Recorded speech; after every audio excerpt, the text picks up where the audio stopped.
Mas o empresário normal é muito complexo para você hoje montar uma empresa, além de custo. Então você imagina você querer ter uma boa ideia e você já de cara já encontrar esse monte de barreira. Desanima. E era muito legal por quê? Porque uma das poucas televisões coloridas que tinha na região era nossa, então meu pai colocava aquilo ali no armazém, eu botava ali o videogame e chamava a molecada para jogar comigo. Então eu cobrava ficha. Então quando você quer empreender, e não é fácil, possivelmente você vai quebrar. O que é mercado, o que é gestão, o que é um fluxo de caixa, que talvez seja uma das coisas que todo mundo faz meio empiricamente, mas quando você faz direitinho aquilo, você sabe aonde vai faltar dinheiro e aonde vai sobrar dinheiro. Colégio Adventista apresenta, pela primeira vez em Cachoeiro, Grupo Prisma Brasil. Eu vou proclamar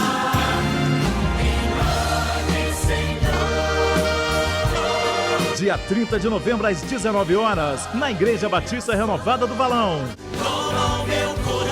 Para maiores informações, escaneie o QR Code na tela ou acesse doit.com.br/prisma-brasil.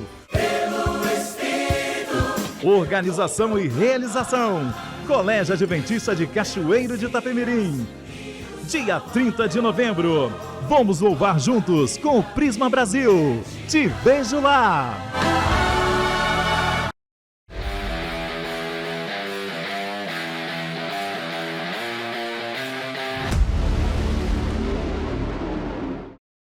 Muito bem, boa noite, está começando mais um No Plano 7, o seu podcast semanal. Toda sexta-feira você tem um papo de qualidade aqui no canal No Plano 7. E aí, você está bem? Tem certeza que está bem? Agora que melhorou, né? Começou mais um episódio No Plano 7. E você que chegou aqui de curioso? Se inscreva aí, deixa o seu like, deixa o seu comentário. Hoje nós teremos assunto muito interessante para conversarmos. Hoje nós vamos conversar com o Tiago Martins, ele que é gestor de cursos do Sebrae e vai falar sobre os desafios de empreender na juventude. Boa noite, Tiago, tudo bem? Boa noite, senhor Anderson, tudo muito bem. Eu também tenho a presença aqui de Elci Lessa, que veio conversar também, né, sobre essa questão de empreender na juventude, ela que é bem jovem. Boa noite, Elci. Boa noite, Tiago. Foi um prazer te conhecer. Prazer, meu. Gente, antes da gente começar de fato, nós temos que falar da Bom Chá. E aí, Elci, como que está as suas vitaminas, os seus minerais? Tem suplementado? Não tenho, preciso suplementar. Então, a Bom Chá é o melhor caminho para você. E a Bom Chá tem o Ômega 3 Plus. O Ômega 3 Plus tem 990 miligramas de EPA e 660 miligramas de DHA. O ômega 3 da Bom Chá contém o selo de qualidade MEG 3. E agora eu quero saber quem é Tiago. Vamos lá. Bom, prazer estar aqui, prazer estar representando o Sebrae, que é uma instituição que desenvolve o empreendedorismo. Quem é o Tiago? O Tiago, atualmente, ele é gestor de projetos e de cursos, analista técnico do Sebrae. Muitas coisas com um objetivo único, que é desenvolver o empreendedorismo, entendeu? Minha formação acadêmica é no ramo da administração, as pós-graduações que eu faço são todas elas também dentro dessa área de finanças, área comercial, área de marketing, área de projeto. E a minha última fase de estudos foi fazer um mestrado também em administração. E como hobby, a gente trabalha como docente universitário ainda. Então, quando a gente não tem nada para fazer, a gente resolve ir lá nas faculdades e brincar um pouquinho com os alunos. E mais uma vez agradecer vocês por estar aqui para tentar ajudar um pouquinho e levar essa questão de conhecimento. O famoso assovia, chupa cana e faz tudo. Rapaz. Joga em todas as posições. Mais ou menos isso. Dizem que é um dom, mas na verdade eu acho um chamado. Assim, longe de mim ser um bom professor, nem passa na minha cabeça isso. Mas eu costumo dizer que eu consigo converter muito a parte difícil em parte fácil. E facilitar essa comunicação justamente com a juventude, que talvez seja o principal hoje, né? De você poder levar essa informação de uma forma talvez um pouco mais leve, né? Para a turma, para que ela possa entender, mas principalmente aplicar aquilo no cotidiano, que é um outro desafio. Né? Tiago Martins, ele é casado, tem filhos? Sou muito bem casado, eu sou muito bem casado com a dona Fabiana, tenho o privilégio de ter 3 filhos, para mim esse é o melhor currículo que eu tenho. Eu sou pai do Matheus, o Matheus hoje ele tem 19 anos, iniciou a carreira dele agora na fisioterapia, e ele também é meio empreendedor, ele gosta de aventurar por essas bandas. Eu também sou pai do Lucas, o Lucas ele vai fazer 15 anos agora, e também sou pai do Pedro. O Pedro tem 12 anos também, e lá em casa a turma são todos santos, né? Então o Tiago, o Matheus, o Lucas e o Pedro, e a Fabiana, que é a maior santa que tem lá em casa. Isso aí, show de bola. Você tem quantos anos de Sebrae? Sebrae tem quase 20 anos de Sebrae. Como funcionário de carreira do Sebrae, quase 20 anos. Mas eu já venho atuando no Sebrae um pouco antes. A minha história no Sebrae eu gosto muito de falar porque, assim, primeiro é uma paixão. Eu me identifico demais com a missão da empresa. É uma missão muito nobre de você poder realizar sonhos. Então a gente costuma falar muito isso, né? Você ter a capacidade de entender o que a pessoa quer, tirar aquele abstrato da emoção, trabalhar ali um pouco com a razão. E quando me convidaram a primeira vez, isso há muito tempo atrás, logo quando eu estava fazendo meu primeiro MBA na FGV de finanças, e comecei a ajudar alguns consultores aqui em Cachoeiro, e aí eu comecei a gostar daquilo. E no bendito dia eu resolvi fazer o processo seletivo do Sebrae, tive o privilégio de ser um dos primeiros colocados na época que eu fiz, e estou lá há esses quase 20 anos, terrivelmente apaixonado pela empresa. Você nesse processo não quis, de repente, com a sua expertise, até mesmo, a vida é uma escola, né? A gente aprende, você ensina, a gente aprende, você não quis, de repente, se aventurar em empreender? E quem falou que eu não empreendo? Você empreende também? Opa, com certeza. Quando a gente fala de empreendedorismo, a gente pode dividir ele em 2 blocos.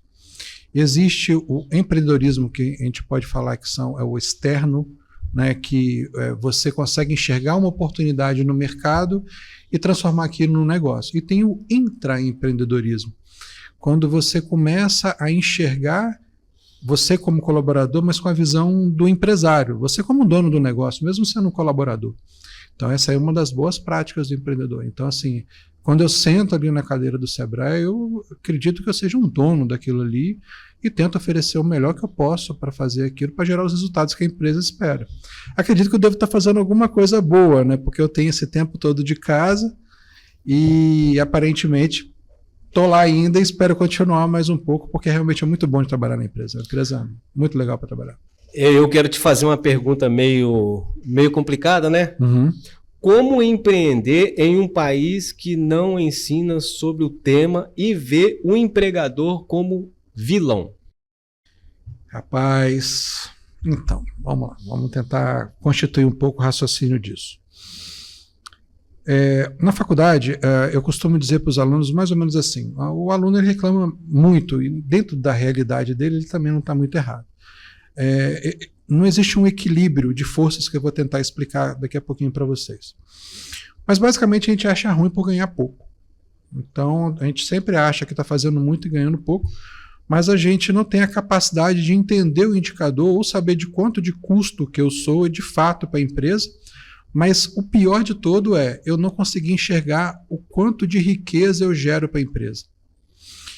Então, aí nasce uma dicotomia, porque eu quero chegar para o empresário, eu quero chegar para o meu empregador e falar com ele o seguinte, olha, preciso de um aumento, mas ao mesmo tempo eu não consigo ter dados na mão, ora porque eu não sei, ora porque a empresa não tem, ora porque questão de conveniência, para eu poder chegar para esse empresário e dizer o seguinte, olha quanto que eu estou gerando de riqueza para você e olha só o percentual que isso está me gerando. Eu costumo brincar com os alunos para dizer o seguinte, cara, se você estivesse gerando muito dinheiro para o seu empregador, claro que eu estou falando aqui numa questão extrema, e se ele não gerar essa riqueza ou te devolver parte disso, ou não te dar o aumento que você acha que você merece, vai para a concorrência. A concorrência está aí para isso. Só que a gente entra na zona de conforto. Né? Então, aqui tá bom, tá legal aqui, é bom que eu já estou acostumado. O medo também, né? O medo associado a isso, principalmente. E você está num país que ele naturalmente ele faz que o empresário desista. Primeiro, pela quantidade de burocracia que é para você iniciar um processo. Tudo bem que o MEI, né, o microempreendedor individual, ele veio justamente para tentar facilitar demais a vida de quem está iniciando a jornada empreendedora formalmente. Mas o empresário normal é muito complexo para você hoje montar uma empresa, além de custo. Então você imagina você querer ter uma boa ideia e você já de cara já encontrar esse monte de barreira. Desanima. A gente veio também de uma educação, pegando esse gancho, que até então a melhor coisa do mundo é você ser funcionário público. Olha que maravilha. Altos salários, pouco trabalho, estabilidade. Então você fica com aquilo na mente, principalmente pela educação, e eu estou falando alguma coisa de década de 70, de 80 para cá. Só que o que acontece? Você está metendo num país que empreender é meio que traço genético. Então a gente não gosta muito de ficar muito parado, a gente consegue ver muita oportunidade no nosso dia a dia. Você fala, pô, esse troço não tem, esse negócio deve ser bom para fazer. E a gente se arrisca. Só que a gente se arrisca sem fazer a continha. Por quê?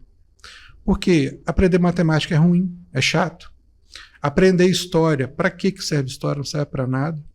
Entender de sociologia, para quê? Como que eu vou ensinar isso para uma criança? Entender de economia, mercado, geografia, para que eu vou saber disso? Saber ler, saber interpretar. Você falou de economia aí, é uma coisa que eu fico assim, apavorado com o Brasil. Graças a Deus, algumas instituições particulares, né, começaram a inserir, né, a questão da economia no ensino. Mas, gente, como que depois lá na frente, até para lidar com a vida, né, cara? Exato. Eu acho que é uma falta de amor mesmo com o ser humano, de não ensinar, porque, de alguma forma, cara, a questão financeira, ela afeta num todo. Isso aí é indiscutível. Se a gente for a partir desse princípio, quando você entra na grade das escolas fundamentais, das escolas de ensino médio, tudo bem que mudou um pouco agora a legislação, está mais flexível, o nível de ciência mudou, e a matéria de empreendedorismo está começando a entrar dentro das grades eletivas das escolas. O próprio Sebrae tem um projeto chamado JEP, que é os Jovens Empreendedores Primeiros Passos, que literalmente a gente vai lá na base, a gente vai lá na primeira série e começa a mostrar para as crianças o que é empreendedorismo. Mostrar para ela o que é de forma lúdica, mas ele já começa a entender como que é isso. Teve uma época que o Sebrae ele atuou nas escolas, não Sim, foi? não, na verdade a gente está sempre Eu lembro porque teve uma época, eu deveria estar no 4º ano mais ou menos, a gente fazia atividades práticas, as professoras aplicavam, a gente fazia atividade prática relacionada à economia, a empreender. Perfeito. Na época, assim, era algo muita novidade, né? Perfeito. Então, assim, ficou marcado pra mim. Você falando assim, eu tava relembrando aqui a época, assim, escola pública, né? Até então era mais as matérias fundamentais, vamos dizer assim, chegar com a economia foi algo que mudou, talvez, a vida de muitos jovens, né? A minha ficou marcada. Bacana. E se você for analisar, porque talvez vocês não tenham esse hábito, talvez uma das coisas do meu currículo que eu acho mais bacana, porque eu sou filhos, sobrinhos de professores. Então, meio que eu cresci dentro de escola, literalmente falando. E quando você pega uma professora, você vê que a professora, coitada, ela tem 1 milhão de projetos que ela tem que fazer. E, de repente, um que é muito bom, ela fala, cara, isso é ótimo, mas onde que eu vou enfiar isso aqui dentro da minha rotina? Ainda tem que fazer assim esse monte de entrega. Então, isso, assim, é um desafio para eles também. Mas quando você começa a falar de economia, hoje, até não querendo entrar nesse mérito, mas como é algo recente, eles estão começando a virar a chavinha para que o aluno ele comece a participar um pouco, de ter um pouco mais de senso crítico a respeito de processo. Mas o verdadeiro condutor ali, que é o professor, que é o sujeito que vai conduzir o aluno para o conhecimento, ele também tem que estar preparado. Então, ele também tem que estar incentivado. Às vezes eles não têm ali o tempo, ou não têm o recurso, ou não têm o incentivo financeiro. E é desafiador tomar conta do filho dos outros.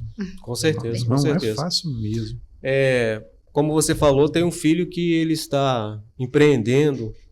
Como que foi esse processo aí? Foi incentivado pelo pai? Contar um pouco ou ele da história. mesmo?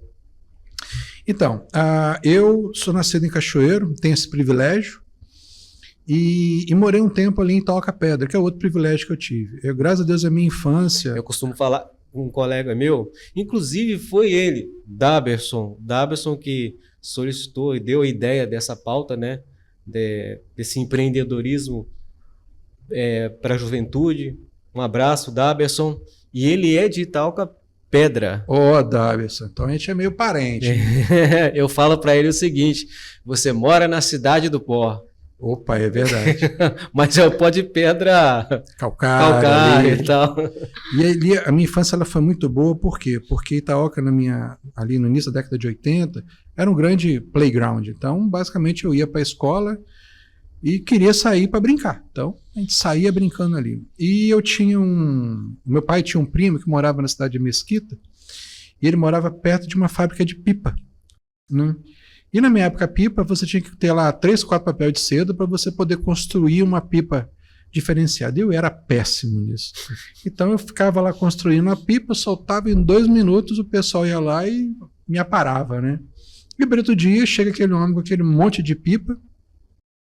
E quando eu jogava a pipa no céu, como era a única diferente, você via a pipa de tudo que era lugar atacando a minha. E aí eu perdi, obviamente, mas eu tinha um estoque ali gigante, né? E junto com isso, na minha época, se deve lembrar do Atari, assim, o maior videogame que já foram criados, para criar a polêmica aí, né? Não tem videogame maior que o Atari, que me desculpe aí os Xboxes, os Playstations da vida. Os cartuchos de Atari eram muito caros, né? E realmente ter aquilo ali não era para qualquer um. E meu avô e meu pai tinham um armazém na Itaoca. E era muito legal, por quê? Porque era uma das poucas televisões coloridas que tinha na região, era nossa, então meu pai colocava aquilo ali no armazém, eu botava ali o videogame e chamava a molecada para jogar comigo. Então eu cobrava ficha. E qual que era a minha intenção aqui? Não era acumular riqueza, mas era acumular dinheiro para me comprar mais jogos, entendeu?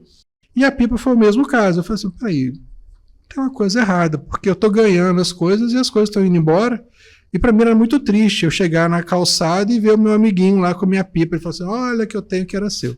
E eu comecei a vender minhas pipas. E para quê? Com esse objetivo de. E o meu avô também era muito empreendedor, meu pai ele também tinha esse perfil, então eles meio que eu queria ter meu dinheiro, entendeu? E a vida foi passando, e aí eu tive o Matheus, e eu sempre lá em casa, minha esposa também era matemática, a minha esposa ela nasceu no comércio.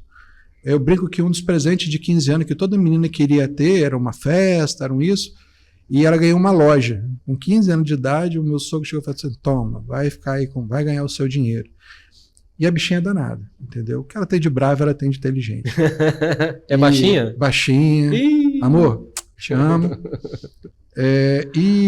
Assim, e ela também cresceu nessa questão do comércio, e naturalmente isso vai para dentro de casa. Então, quando a gente tem que tomar uma decisão, a gente tem que falar de dinheiro dentro de casa, quero gastar alguma coisa, se fala de dinheiro, e naturalmente o Matheus, especificamente do Matheus, ele nasceu dentro desse contexto de, olha que legal, olha que oportunidade, olha só meu filho, eu sempre brincava com ele o seguinte, hoje eles entendem os 3. Eu falava assim, você prefere ter uma mesada agora, por exemplo, de R$20 agora, ou R$50 daqui a 6 meses? Não, quero R$20 agora. Eu falei, não, cara, pensa direitinho. Daqui a 6 meses, olha, isso aqui é valor de dinheiro no tempo. Claro que eu falava numa linguagem mais simples, mas para passar para ele um pouquinho do conceito de poupar, investir, multiplicar recursos. E engraçado que hoje todos eles têm investimento para fazer, né? Então a gente fica brincando lá em casa. Então quando alguém tem que dar alguma mesada para ele, ou eles ganham alguma coisa pelo trabalho, eles falam assim, pai, onde tem hoje? Está investindo mais? Onde está a melhor aplicação? Como que eu faço? E aí ele e a mãe, e principalmente a mãe, que tem um acompanhamento ali muito próximo disso, a gente fica, vem cá, você vai tirar o seu dinheiro daqui a quanto tempo? Daqui a 30 dias? Daqui a 60 dias? Daqui a 10 anos? Então esse conceito de valor do dinheiro no tempo, assim, era uma coisa que a gente falava muito isso dentro da mesa, durante os nossos jantares, nos nossos encontros. E isso foi muito legal, porque quando o Matheus ele se atentou a isso, ele veio atrás de mim dizendo o seguinte, caramba pai, existe essa marca famosa que a molecada tá dropando direto. Então ele falava alguns dialetos também. Assim, peraí, deixa eu pegar o Google aqui para traduzir. E aí ele começou a me explicar que existiam algumas marcas de roupa, né, que produzia certas quantidades e certos modelos que tornava aquela peça meio única, meio exclusiva. E que olha que coisa mais maluca que eu não tinha na minha época. Aquilo tinha valor no tempo. Então era uma peça de roupa que foi produzida há 2, 3 anos atrás, numa qualidade superior, que aqui no mercado pagava. Eu não sei como que ele tem se comportado com relação ao processo de fabricação e tal, mas eu vejo que hoje o mundo, de certa forma, uns anos para cá, né, deu aquela facilitada. Por exemplo, eu quero lançar um ômega 3. Tem um processo de terceirização. Você procura o seu melhor fornecedor. Perfeito. Né? Procura a empresa que vai fazer a impressão de embalagem e tal. Mas não precisa de você, por exemplo, gastar aí 1 milhão, 2 milhões, 10 milhões para montar uma fábrica para produzir ômega 3. Porque você tem um processo de terceirização que auxilia muito nisso aí. Isso é uma estratégia. Sim, sim. Isso é uma estratégia. E no caso, especificamente da produção, da confecção de roupas, é óbvio que a gente optou por ela. Sim, sim, sim. Agora, o que é mais fácil disso tudo é a busca de informação.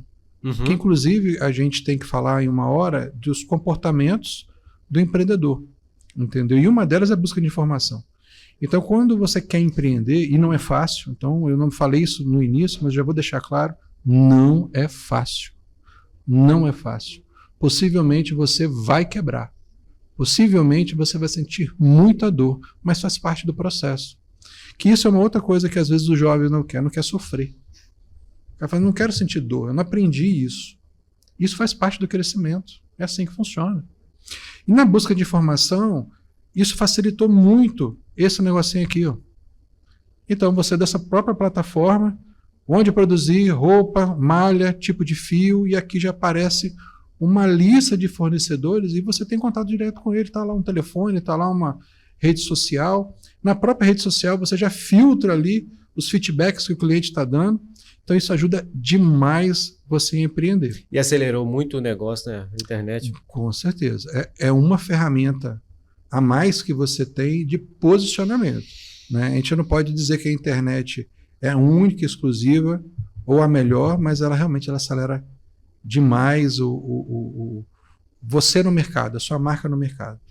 Inclusive, é uma das coisas que dentro da estratégia que o Matheus está fazendo junto com o sócio dele, é esses pequenos testes, que é uma coisa fantástica que você faz. Então ele lança a ideia num grupo de WhatsApp. Gente, olha que legal isso aqui, o que vocês acham? Sim, não, pô, que maneiro, top, faz. Então ali ele já vai dando algumas ideias, uma pesquisa de mercado.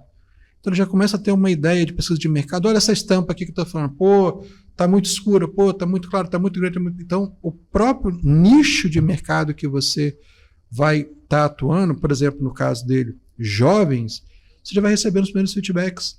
Então você vai fazendo teste ali e você erra menos. Veja bem, você não deixa de errar. O que eu estou dizendo é que você erra menos. Dentro disso, quais são os principais desafios que você vê que os jovens enfrentam ao tentar empreender? E como o Sebrae pode ajudar nisso? Uma boa pergunta. Bom, vamos lá. A primeira é credibilidade, né? Então tá aquele menino novo que tá chegando aí, ele não tem ali muito, talvez uma carga de conhecimento, ou ali talvez alguém que faça a garantia dele, falta de recurso. Dinheiro no nosso país é burocrático, é caro. Então o cara tem uma boa ideia, mas ele fala assim, agora eu preciso gastar dinheiro. Então fica difícil para ele acessar esse crédito. Então esse tipo de barreira, eu não sei se você já passou por isso, né? De querer fazer alguma coisa, fala, pô, que ideia boa que eu tenho, mas caraca, quem paga esse troço agora? Entendeu? E aí quando você chega em uma instituição de crédito, a instituição de crédito vai querer receber o dinheiro dela de volta e vai passar uma lista de itens de coisa ali, que é mais fácil, sei lá, você plantar a bananeira e tirar a calça pela... Mas é o processo, porque se ele não fizer isso, o banco não recebe. É um negócio dele também, entendeu? E às vezes a gente vê uma questão de jovens que você é um pai que tem toda uma instrução, né? Que desde pequeno incentivou seus filhos, ensinou os caminhos, né? De certa forma que ele deve andar. E aquele jovem, que ele é super inteligente, o cara tem altas ideias, mas infelizmente ele não teve essas mesmas oportunidades que os seus filhos tiveram. Então, a gente não pode, me perdoe usar essa palavra, mas a gente não pode vitimizar. Não, claro que não, claro que não. O fato é que a informação está aí. Sim. Então, o que a gente tem que ter, o que você jovem tem que entender é a qualidade da informação. Então, eu vou pegar o gancho da sua pergunta. Como que o Sebrae ajuda a gente? O Sebrae é reconhecido nacionalmente, hoje é uma das 10 marcas nacionais de mais relevância para esse segmento. E o que a gente faz é dar informação de qualidade. Então, quando você tem lá um curso, quando você participa de uma oficina, de uma palestra, quando você senta com a gente lá para prestar uma consultoria, é informação de qualidade. Então, já foi muita gente lá que teve esse insight, o cara dormiu, teve um sonho, falou, cara, que doideira isso. Onde que eu busco informação? Então, hoje ele vai lá na internet, começa a brincar, e muitos já chegam e falam assim, já procurou o Sebrae? Até porque, por exemplo, domingo lá tem de manhã pequenas empresas, grandes negócios. Então o sujeito acorda mais cedo, ele vê lá a história do empreendedor e fala, que ideia boa. Vou lá no Sebrae segunda-feira de manhã, tanto é que a gente brinca que a agenda de segunda-feira do Sebrae é uma das melhores, por quê? Porque o pessoal passa o final de semana tendo esses insights, e segunda-feira a turma, pô, vi esse troço lá, quero fazer. E eu, sem conhecer muito o Sebrae, eu costumo até direto indicar. Porque tem gente que chega pra gente e fala assim, eu vou fazer uma mentoria com o Beltrano de tal. O Beltrano de tal é todo coachista, mano. Ele é coach. Não teve nem experiência, nem expertise com o negócio de empreender. Aí o cara só quer colocar palavras na mente da pessoa. Pra quê? Eu falei assim, procura o Sebrae, irmão.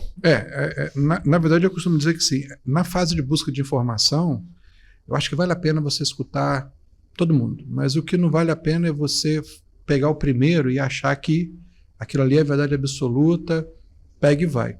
Porque normalmente negócios, algumas coisinhas que eu costumo dizer para os jovens quando vai ou em sala de aula ou durante os atendimentos. Primeiro, nem toda boa ideia vira um bom negócio. Via de regra, é assim que funciona. Segundo, nem todo bom negócio nasce de uma boa ideia. Como assim? Se você tem uma necessidade de mercado, o sujeito ele enxerga aquilo, igual, por exemplo, a brincadeira da pipa que eu falei aqui. Falei, cara, eu, sei lá, tinha uns 8 anos de idade. Falei, pô, ninguém tem essas pipas aqui. Falei, pai, posso vender pipa aqui no seu supermercado? Você vira aí, cara, vende aí. Por quê? Porque de brincadeira, só que assim, não tinha realmente alguém para poder modelar ali. E uma outra coisa que é bacana, e isso é um pulo do gato, como é que chama o colega lá de Itaoca? Daberson. Isso é um pulo do gato muito bacana, porque é o seguinte, Daberson, quando você cria um negócio olhando uma necessidade, por exemplo, eu preciso de ganhar dinheiro, vem um boleto aí, eu preciso ganhar dinheiro, vou me virar, dói muito mais, você gasta muito mais e erra muito mais. Agora, quando você empreende vendo uma necessidade, ou seja, olha, ali no mercado tem um buraco. Isso não está sendo bem visto pela concorrência ou sequer tem concorrência. Pô, ali é uma oportunidade boa de ganhar dinheiro. Aí entra a gente com nossas capacitações lá no Sebrae, entendeu? Aí a hora que a gente ensina o sujeito o que é mercado, o que é gestão, o que é um fluxo de caixa, que talvez seja uma das coisas que todo mundo faz meio empiricamente, mas quando você faz direitinho aquilo, você sabe aonde vai faltar dinheiro e aonde vai sobrar dinheiro. Não confundir, por exemplo, carteira com caixa. São duas coisas diferentes. E o que é muito comum é quando você ganha muito dinheiro, vendeu muito, né? Chegou tipo Natal agora, superou as metas, que é uma outra coisa que a gente não trabalha, com meta. Você não tem um indicador para saber se eu estou fazendo certo. Eu nunca vou saber onde que eu estou chegando. Tipo, o dinheiro está entrando, mas da onde que está vindo? Por que está vindo? E a turma junta isso. E aí o sujeito, a primeira coisa que ele faz, rapaz, eu ganhei muito dinheiro, agora eu vou lá comprar minha moto. Não vou mais andar... capital da empresa. tira o capital de giro da Teve uma empresa. empresa, uma história que eu conheci, que a pessoa estava assim, ela estava ganhando uma visibilidade muito grande e ela resolveu comprar um terreno. Em vez de comprar o terreno do dinheiro dela, né, o dinheiro Perfeito. seguro, ela Perfeito. tirou do capital da empresa, a empresa desmoronou, faliu. E para conseguir de novo recuperar a confiança no mercado foi grande. É. Assim, eu fiquei pensando, por que ele fez isso, né? E assim, existe algum conselho você dá para quem quebra um novo negócio? Você ter talvez algum banco ou pegar uma mentoria, por exemplo, do Sebrae para não cair nesses erros? É uma boa pergunta, parabéns. Hoje no Sebrae a gente tem de forma gratuita pelo menos 2 sites. Depois vocês podem procurar aí, vocês podem dar um Google aí, colocar lá Radar Sebrae. Uhum. Nesse site do Radar Sebrae, basicamente o que você vai estudar é 400 ideias de negócio, que foi toda ela estruturada, usando bases secundárias de IBGE, Receita Federal, Receita Estadual. Então, por exemplo, eu quero montar uma academia. Você entra lá no site, você escolhe a cidade que você quer, você escolhe o negócio, ele te mapeia a cidade todinha, aonde tem outras academias. Como ele usa a base de dados do IBGE, por isso que a gente fala que é uma análise secundária de dados, ele te dá um mapa de calor dizendo o seguinte, ó, nesse bairro aqui tem mais dinheiro, mais gente, aqui tem menos dinheiro, mais gente. Então você consegue meio que se posicionar baseado-se no negócio. Ou o contrário, quero investir em um bairro. O que nesse bairro precisa? E ali meio que a inteligência artificial, ali usando essas bases, ele sugere negócio. Então ele recomenda isso, entendeu? Então isso é uma coisa. A outra coisa também que a gente recomenda muito, que é um site filé, é o PN Box. Então se você chegar lá e colocar PN Box, tá? Bota Sebrae PN Box. O que é o PN Box? É o plano de negócio. Se você quer hoje entender de uma ferramenta bacana para você errar menos, diluir o seu risco, chama-se plano de negócio. Que resumidamente é o quê? É uma análise de mercado. Então a gente vai saber o que ofertar, para quem ofertar, e nós vamos depois transformar a parte qualitativa em quantitativa, transformar isso em números. Quanto que eu vou gastar com isso? Quanto de receita que eu vou gerar com isso? E ali você vai meio que construindo o seu sonho, mas de uma forma racional. Então, quando a turma vem conversar comigo lá e com meus colegas de trabalho, não só aqui em Cachoeiro, quanto no estado do Espírito Santo todinho, a gente começa a falar do plano de negócio, a gente abre ali o site, começa, me dá a sua ideia aí, vamos lá. Quer investir quanto? Quanto você acha que vai ganhar, hein? Então a gente faz uma simulação que de repente aquela ideia que parecia mirabolante, que o sujeito ia ganhar horrores de dinheiro, na hora que você faz a simulação, o cara, ih, rapaz, não era bem isso não. Só que o que é bacana disso? É você entender quais são as variáveis que afetam o resultado seu para cima ou para baixo. Entendeu? Então o plano de negócio é uma das melhores ferramentas e simples para poder fazer isso. Qual é o papel da família no incentivo e suporte ao jovem empreendedor? Como você pessoalmente apoia o seu filho no negócio dele? Então, família, pensando... família é a base de tudo, né? Então, se você tem ali, mesmo que o pai não tenha o conhecimento, mas é um pai apoiador, como já foi vários lá, tem uns 2, 3 casos lá, que o pai senta do lado e fala assim, eu nem sei o que ele está falando, mas eu estou aqui do lado do meu filho. Então isso, cara, isso é uma confiança que você passa para a molecada de forma muito boa. Lá em casa, eu brinco que lá em casa tem hora que é meio casa de ferreiro, entendeu? Espeto de pau. E espeta de pau. Então eu sempre falo com o Matheus assim, Matheus, vamos conversar?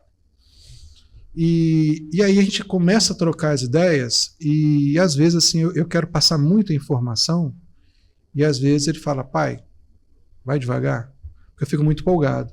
Porque é meu trabalho, é meu estudo, eu estudei isso a vida inteira, sou apaixonado pelo que eu faço, já ajudei um monte de gente, é divertido. Então você imagina você trabalhar com uma coisa que você gosta e ainda é divertido ver aquele monte de números e dados rodando, explicando aquilo. Então aquilo para mim é uma atração muito boa. Só que eu estou de perto do Matheus ali. Então eu estou junto com ele, junto inclusive com os colegas do Sul em Casa, porque são 3 crianças, então imagina que cresce em progressão geométrica quando a turma resolve baixar lá em casa aquela turma toda. E principalmente dando informação qualificada para ele, ensinando a fazer conta.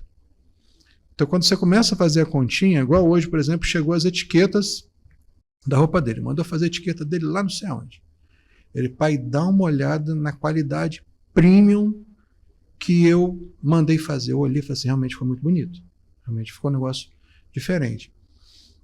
Então, pai, só que lá na promoção eu comprei tantos, e o cara falou comigo que se eu comprasse tantas mil, que ele fazia por tanto isso. Eu falei, beleza, você jogou isso no seu centro de custo? Realmente você vai precisar disso tudo? Como que isso vai afetar o giro do seu negócio baseado-se no custo e no preço? Então, isso que é a metodologia que a gente costuma sentar lá e, no mínimo, fazer uma reflexão, entendeu?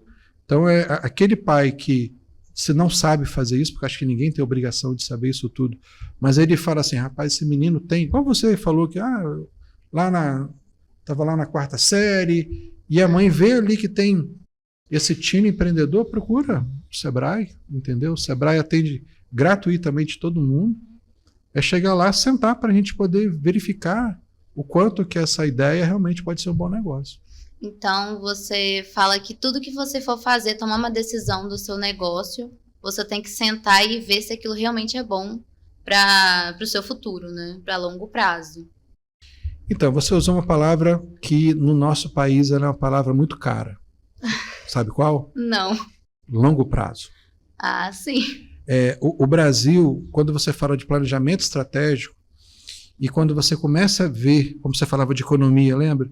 Como que eu vejo no longo prazo que minha empresa vai dar resultado, se agora, por exemplo, Trump foi eleito e isso vai impactar em valor de commodity, valor de dólar, Já como que isso... impactou, né?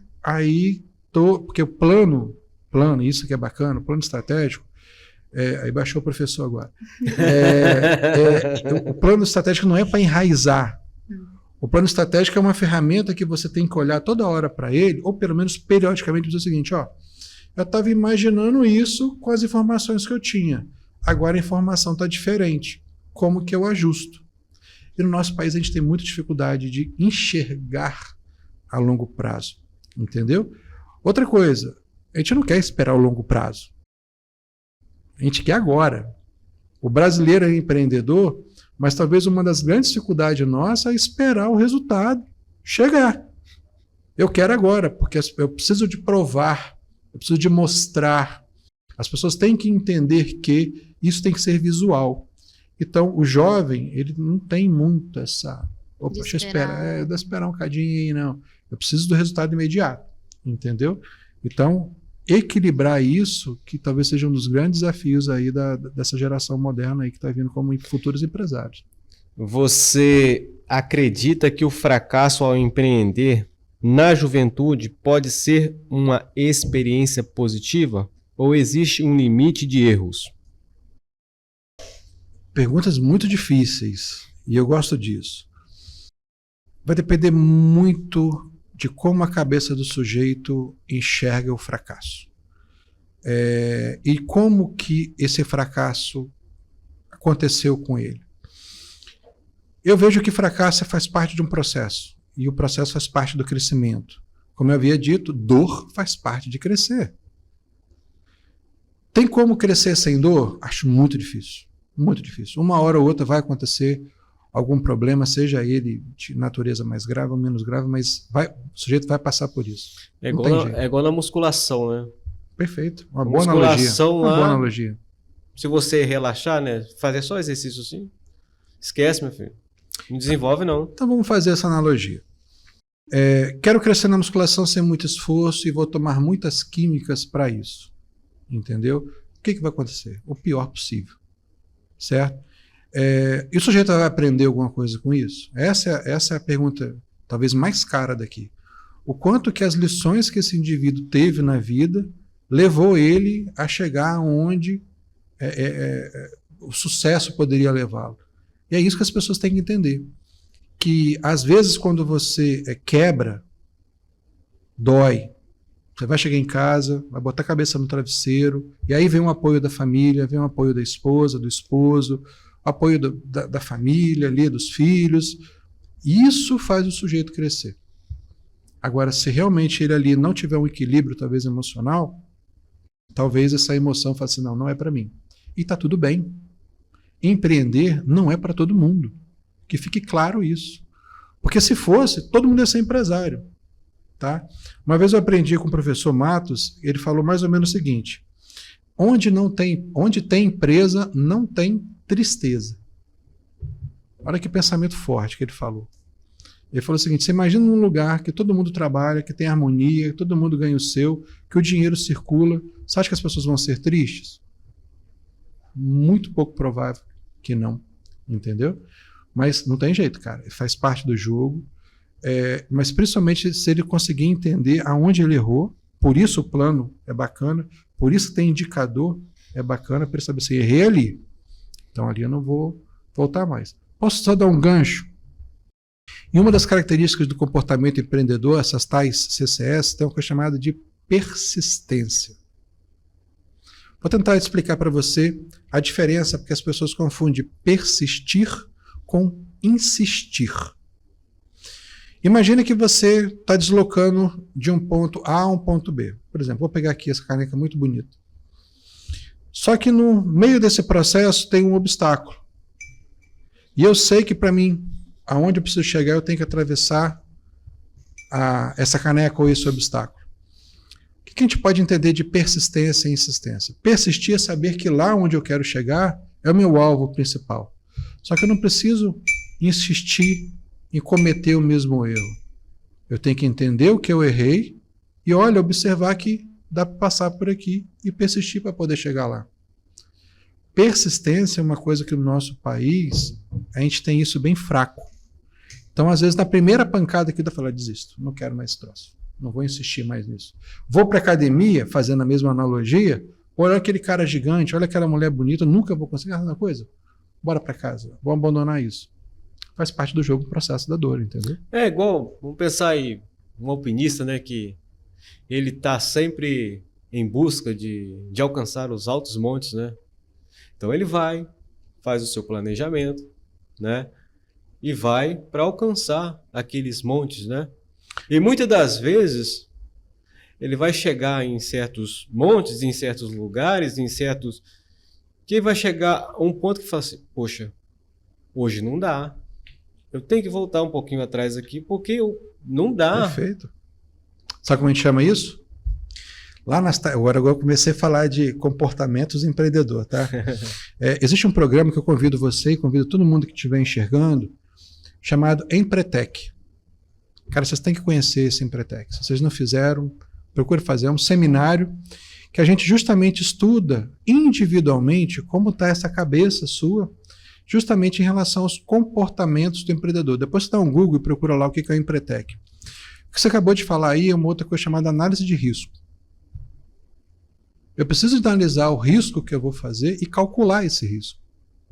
Você faz a analogia perfeita do alpinista, que ele sabe do risco que ele tem. E quando ele chega em determinada coisa, ele fala assim, cara, se eu persistir, eu vou morrer. Hoje não dá. Hoje não dá. Mas eu tenho isso previsto, calculado, medido. Eu sei que se eu atravessar isso, pode acontecer algo, de bom ou de ruim. O risco calculado é isso. Entendeu? Então isso também é uma característica de comportamento que todo mundo tem, tá? Só para vocês entenderem. Isso não é eu, você, Trump, nada disso. Todo mundo tem. Agora, o que a gente aprende? A gente aprende que às vezes nós temos uma maior que outra e isso não está em equilíbrio. Então o que a gente tenta passar para vocês durante o seminário do Empretec é justamente vocês entenderem quem é você, como isso está desequilibrado, e tratar isso durante o seminário. É uma semana intensivo, tá? A gente brinca que é 24 horas durante uma semana. Depois você procura para vocês verem Empretec, aí os depoimentos são algo fantástico. Convido todo mundo a participar. E entre abrir um negócio físico ou digital, qual é o melhor? Para quem está começando aí, o jovem que quer abrir uma empresa, é melhor ficar no virtual ou ir para uma empresa física? Então, é uma pergunta muito cara essa. Tá? É uma pergunta muito cara. E a melhor resposta é depende. Uhum. Tá? Lembra do plano de negócio? Sim. No plano de negócio, uma das coisas que a gente pergunta é quem é seu cliente? Como que é o comportamento de consumo do seu cliente? qual é a jornada que esse cliente faz para poder te enxergar? Naturalmente, hoje, virtualmente, parece ser mais simples, parece ser mais fácil constituir uma empresa. Então, existem vários aplicativos aí de redes sociais que você monta ali em 2 minutos um negócio e por aí vai. Só que não é tão simples assim. Você tem que controlar, por exemplo, o estoque, você tem que controlar a segurança cibernética, isso é caro. Entendeu? Agora, se o seu cliente está ali naquela plataforma, se o seu cliente. Um dia desse eu estava atendendo uma cliente que ele falou assim: Thiago, minha lojinha está parada tem uns 6, 7 meses. Mas todo dia eu tenho 5, 6 pessoas pedindo para me seguir. Que como ela está ativa no Instagram, todo mundo fala: nossa, que lindo, você continua vendendo? Nossa, que lindo. Quero voltar. Ela insistiu em voltar, ou ela persistiu em retornar o negócio dela, justamente por conta dessa demanda. Então, qual é a melhor forma da gente resolver essa equação que você me passou? Primeiro é perguntar para o mercado onde ele está. O que eu recomendo? O que eu oriento? Para não se gastar muito com custo fixo alto e você ter que estruturar um espaço físico, ter que reformar, pintar, alugar, isso gasta muito dinheiro. Às vezes esse dinheiro todo que você está gastando aqui, você poderia investir em um marketing e fazer pequenos testes. Essa é uma das estratégias que eu recomendei lá em casa e o Matheus está fazendo. Deixa eu fazer pequenos testes, deixa eu fazer prévias, deixa eu ver, deixa eu simular. Então, virtualmente isso é mais fácil, isso é mais controlável, entendeu? E tem muito aplicativo hoje aí que facilita muito o empreendedor, ou candidato a empreendedor, como a gente fala, fazer.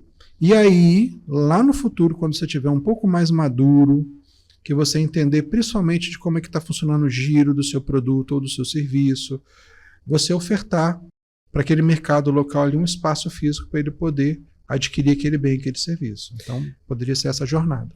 Como que você chega à análise de sair do MEI para um próximo passo? Bom, aí depende, tem bastante. Você vai reparar que muitas respostas minhas depende. Eu não trabalho muito com os extremos, sim, não. Depende ali, o caminho do meio é o melhor caminho. Via de regra, se você for pensar juridicamente, é quando você começa a faturar muito mais do que a empresa, que a lei permite. O MEI, para você ter uma referência, é R$81 mil ano. Se você dividir isso por 12, dá R$6.750 por mês. Então, se você começar a fazer uma venda bruta, que você começou a estourar isso, possivelmente você vai deixar de ser MEI do ponto de vista fiscal. Tá certo? Agora, comecei a vender, vou dar uma sonegada. Mas eu comecei a comprar muito. Eu comecei a ter muita movimentação eletrônica, com cartão de crédito, movimentação bancária. Então, o que eu oriento? Cuidado. Cuidado. Não adianta achar que você não vai ser visto, não vai ser observado, porque os meios eletrônicos são mais fáceis de ser auditado. Entendeu? Então, quando você começa a fazer essas contas, a própria compra, dependendo do tipo fiscal que você faz ou do estado que você tem, vai mudar um pouco daqui a uns dias essas questões de ICMS, das alíquotas, que é uma outra pauta bacana para você trazer de como é que vai ser o futuro da arrecadação do Brasil, tal do IVA, né? Como que vai ser o novo comportamento tributário do Brasil daqui a uns dias. E aí, quando você começa a fazer essa soma de fatores, dá para se planejar e dizer o seguinte: olha, a partir desse momento aqui não é recomendado mais você ser MEI. E normalmente o processo é em janeiro. Então, se você não tiver um bom contador, e eu recomendo, procure um bom contador bom, ele vai te analisar ali as questões tributárias, de onde que você compra, para onde você vende, como que se movimenta, e certamente ele vai te orientar essa mudança. Em alguns casos, os jovens empreendedores acabam dependendo financeiramente dos pais para iniciar seus negócios. Você acha que isso ajuda ou atrapalha o desenvolvimento de um verdadeiro espírito empreendedor? Opa, pergunta boa essa, hein? Tem até o nome para isso, você sabe como é que chama isso, né? É o famoso patrocinador. Patrocínio. Tá lá já. Com meu irmão. Meu irmão ele vive falando, não vou pegar ali com o meu patrocinador. Exato. Então vamos lá. Dentro das características de comportamento empreendedor, tem uma coisa que a gente chama de rede de contatos. Entendeu? A rede de contato você usa ela de forma técnica e ética para você alcançar os resultados que você quer. Então é óbvio que se eu precisar de ter uma fonte de renda E se uma fonte de renda A em relação à fonte de B é mais barato, é lógico que eu vou naquela fonte que é mais barata. O que o pai precisa fazer, e isso eu faço questão de reforçar, e isso eu faço lá em casa, as pessoas têm que entender a relação do dinheiro com o tempo. Para mim, a coisa mais cara é o tempo. O tempo não tem como você comprar mais tempo. Passou, passou. Entendeu? Então você imagina que você, como pai, poupou aquilo a vida inteira, e aí você fala, pô, seu filho meu tá precisando, vai lá, vai, toma, filhote, tá aqui. Vai de brinde, vai. Não. No mínimo tem que envolver com juros de poupança. Porque se ele fosse pedir para o banco ia cobrar 10 vezes mais. Ia exigir 20 vezes mais. E se ele não pagasse, ia lá e ia tomar tudo do sujeito. Então, quando o pai também faz esse plano, mesmo que o pai sabe assim, não, eu vou devolver isso aqui depois, mas coloca lá na poupança para que o filho possa ver que o dinheiro está voltando para a origem e está lá, até como talvez um caixa futuro.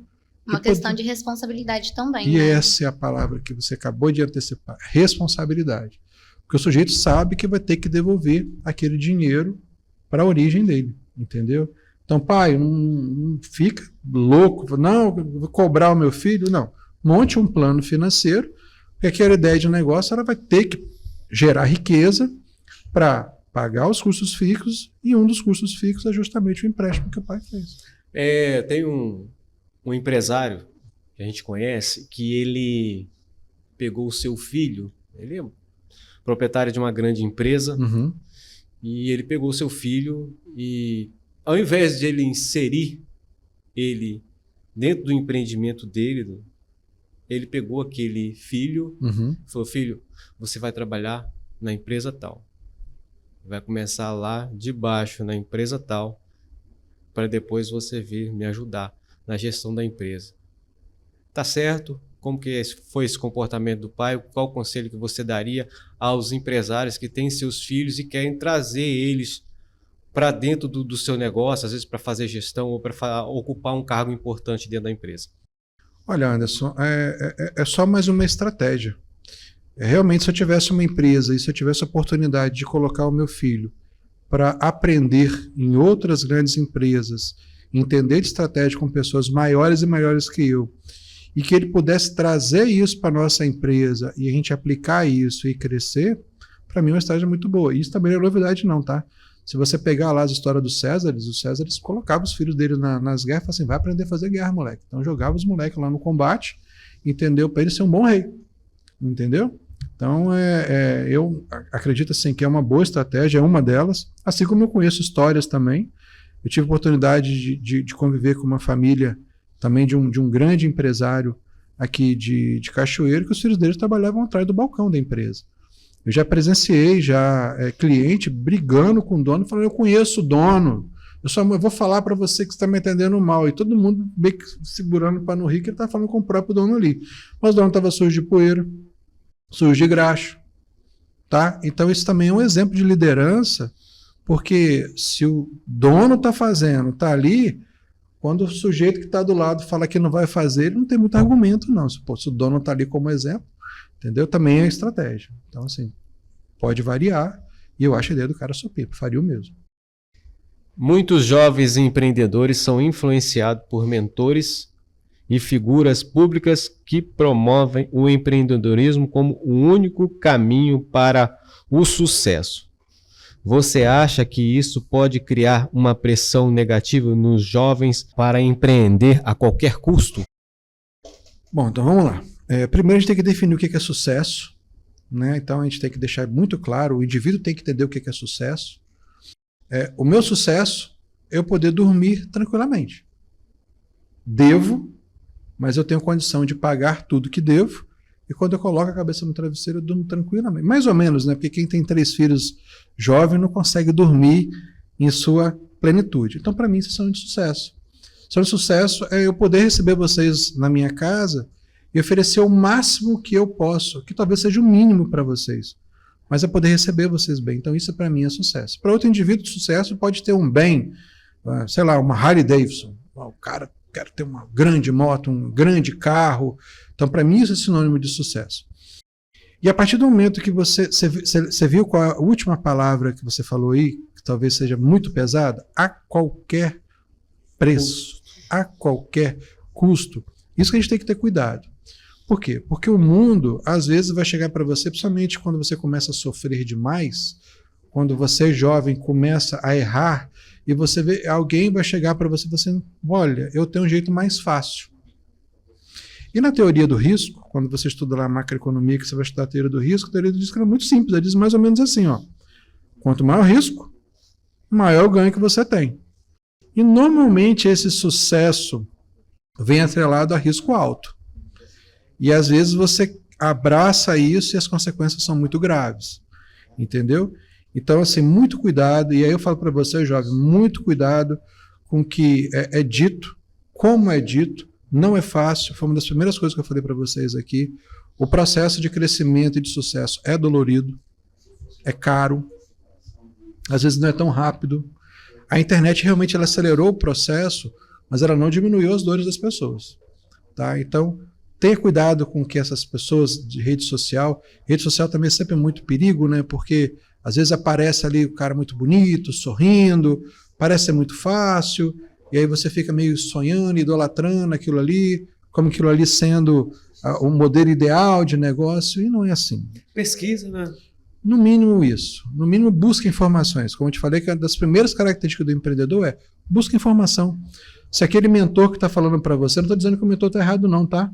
Estou dizendo para você escutar outras vozes além dessa, para você ter ali na sua matriz de decisão mais informação e você falar assim, pô, que bacana. Aquele mentor realmente falou algumas coisas que procedem, outras não, e aí você faz aquele mix e fala, beleza, agora eu sei aonde eu tenho que fazer. Por isso o apoio da família, né?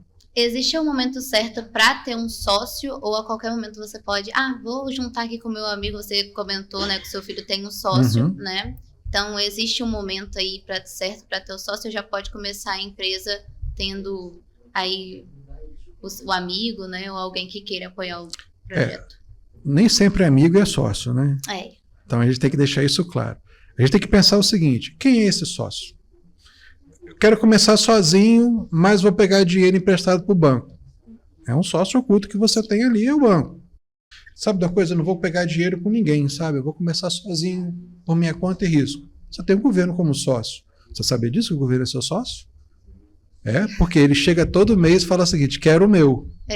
Quero minha parte aqui, entendeu? Te dou essa estrutura, te dou segurança e você me dá a parte. A gente chama isso de impostos, taxas, contribuições. Bem carinho esse sócio. Bem carinho, porque às vezes ele não trabalha, né? Então a gente fica meio chateado com isso. Mas o que é o sócio? O sócio deveria ser aquele sujeito que está ali te complementando. Quando é amigo, melhor ainda. Entendeu? Quando é amigo, melhor ainda. Mas ele tem que ser aquele sujeito tipo assim, olha, nisso aqui eu sou muito bom e nisso eu não sou tão bom. Opa, isso aqui eu sou bom. Por exemplo, tem um negócio que a gente toca que nós temos 3 sócios. São 3 amigos. Então, lá na nossa cláusula do nosso contrato, primeira coisa, no churrasco nosso não se fala em negócio. A primeira coisa é essa. Amizades, trabalho. Trabalho à parte. Então, lá cada um sabe o que cada um tem que fazer, a responsabilidade de cada um, como é que funciona, tudo maravilhoso. E uma outra cláusula que a gente colocou no nosso contrato, que isso é um ponto também muito importante, principalmente em regiões como a nossa. Não se emprega família de 1º, 2º ou 3º grau. São 2 cláusulas que a gente colocou lá que não se mexe nelas. Se a empresa crescer, a gente muda as outras cláusulas. Mas a gente faz isso muito mais para garantia. Para quê? Para que se não mude muito a cabeça dos indivíduos. Então, qual que é a melhor hora de ter um sócio? Se minha empresa chegou num patamar que não está desenvolvendo, quem que poderia ser a pessoa que me ajudaria nessa alavancagem, nesse novo modelo, nessa nova forma? Aí valeria a pena eu ter um sócio. Ou começar a jornada com aquela pessoa que você confia, que te complementa, entendeu? A questão de analisar, né, que você fala. Perfeito. Que conselhos você daria para jovens que estão pensando em abrir seu próprio negócio, mas ainda estão com medo, com receio? Vou fazer uma brincadeira aqui, tá? Você quer montar um negócio? Vai para a praia.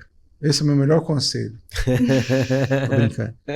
Eu tinha uma amiga que falou assim, a gente estava na escola, 3º ano. Se nada na minha vida der certo, eu vou ir pra praia e vou vender miçanga. É um bom negócio. E acaba sendo um negócio. Sim. Acaba sendo um negócio. Realmente isso é uma pergunta cara, bicho. Vamos pensar. Repete essa pergunta de novo para mim, só para me ver um ponto que você falou ali, um ponto chave que acabou de passar. Que conselho você daria para jovens que estão pensando em abrir seu próprio negócio, mas ainda têm medo? Perfeito. Segurança. Perfeito, entendi. Então vamos lá. Primeiro, é normal. É normal. Se você tem medo de segurança, é porque está faltando informação. Tá? Então, quanto mais informação você tem, normalmente a segurança e o medo diminui.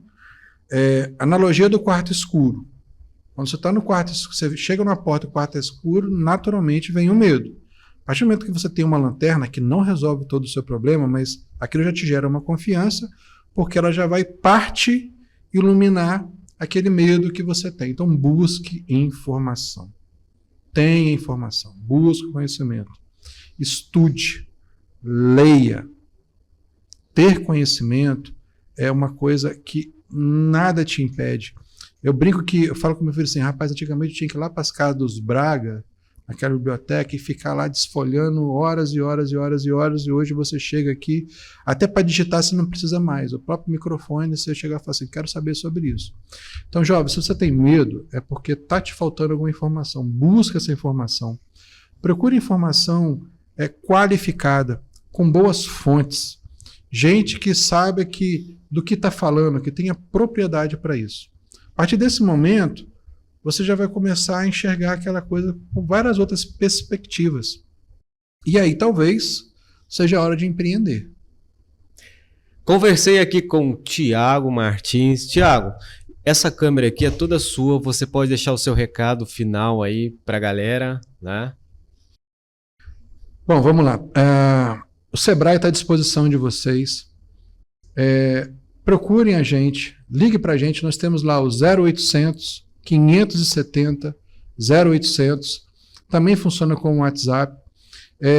Nós estamos no Brasil inteiro, em todos os estados. Tem uma equipe do Sebrae muito boa que está disposta a ajudar você a tirar essa ideia da sua cabeça, transformar isso em negócio e te transformar como pessoa. Estamos lá à disposição de vocês, só procurar a gente. Thiago, gratidão. Papo muito bom. Que bom, tomara que tenha ajudado. Obrigado, viu? Tá bom? Olha, você é um bom professor, tá? Gostei muito, muito esclarecedor, dúvidas. E quem sabe eu não vou abrir meu próprio negócio. É isso aí, Elci. Vai ser um prazer. Prazer estar aqui de novo com você. Um prazer. Valeu, gente. Boa noite.